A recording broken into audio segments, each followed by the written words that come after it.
Hello, this is Sean Copeland, Chairman and CEO of Regent Bank, bringing you our first 2018 edition of Regent Elevate. Thank you so much for making 2017 a record year for our bank in every way. We are very, very blessed, and we're excited to bring you another year of content and material through Regent Elevate. I want to remind you before we get started that you can access all of our recent Regent Elevates on our website, regent.bank, and if you just go to resources and hit on Regent Elevate, you'll see them all right there. It's very, very cool, and I hope you'll take advantage of that. Our first topic this year is one that has been requested for months now, and it's been a difficult one to pull together, but one I think you're going to enjoy, and it is on private investing. Now, many of us invest in stocks and bonds through the stock market. We might buy Microsoft, we might buy Walmart, we might invest in Bitcoin. We got all kinds of publicly traded stocks, but not a lot of people have a lot of experience in private investing. And I want to tell you a little bit about that today, and then next week we're going to discuss very deep due diligence. So if you decide to invest in a privately held company, next week we'll talk about really digging in on that. But let me just give you a little bit of background today. First and foremost, know that there are a lot of options for private investing. You can invest in privately held companies. You can buy all of a company. You can buy part of a company. You can invest in real estate, private real estate. You can invest in various debt type instruments. I mean, there is a very, very wide array of private investments because private companies need capital just like large companies do. They're just not typically large enough or don't want to deal with the hassle of going public.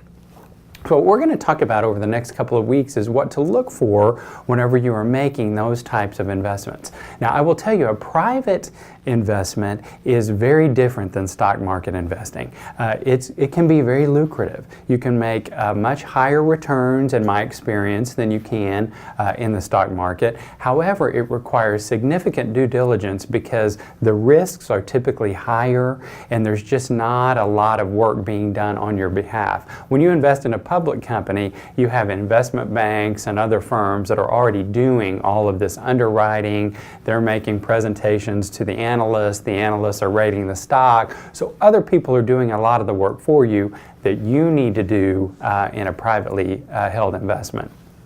When you're making a private investment, first and foremost, you need to determine your objective. So is this something that you just want to get a return on an investment, or is this something where you want to buy a company and actually go to work there? Now, if you want to make your full-time employment this new company that you're buying, that brings up a whole host of issues that are outside of the scope of what we're going to discuss here. But some things to consider are making sure that your skill set fits that company, realize that it's going to be harder than you thought that it was going to be when you buy the company, and make sure that you have adequate capital for future growth, not just the capital to buy the company. For purposes of today and next week, we're going to just talk about making an investment in a company and you still keep your day job as you go forward. In either case, your goal is to minimize your risk both legally and financially. You want to make sure that you aren't buying into any existing problems that the company has, any legal problems, any financial problems. Next week we're going to talk about how to check on that. But you also want to make sure that you get a good return financially. That includes not only making sure the company is solvent, makes money, and can continue to be successful, but also that it doesn't require so much capital in the future that you can't continue to fund it. So there are many issues to consider financially as well. You can invest in startups or existing companies. Two totally different dynamics. When you're investing in a startup, you are really looking at an idea. Somebody has maybe proven up an idea and they really want to take this idea to market. This is much more difficult to predict, much more difficult to invest in. It's hard to value a startup company, and it's hard to determine the future. Now, if you can make significant returns because you can buy in at a very, very low valuation and build it up. But that's harder to do than investing in an existing company. What we're going to talk about is investing in an existing company. Again, it's much easier, and we're going to review the due diligence next week. Let me say this, though, to consider. If you are looking to invest in privately held companies, either real estate or businesses, you will want to reach out to most likely a business broker here in town if you are looking at buying a privately held business, or a real estate broker if you are looking at buying real estate. There are people that specialize in commercial real estate. There are people that specialize in residential rental house type markets. That's how you would find them.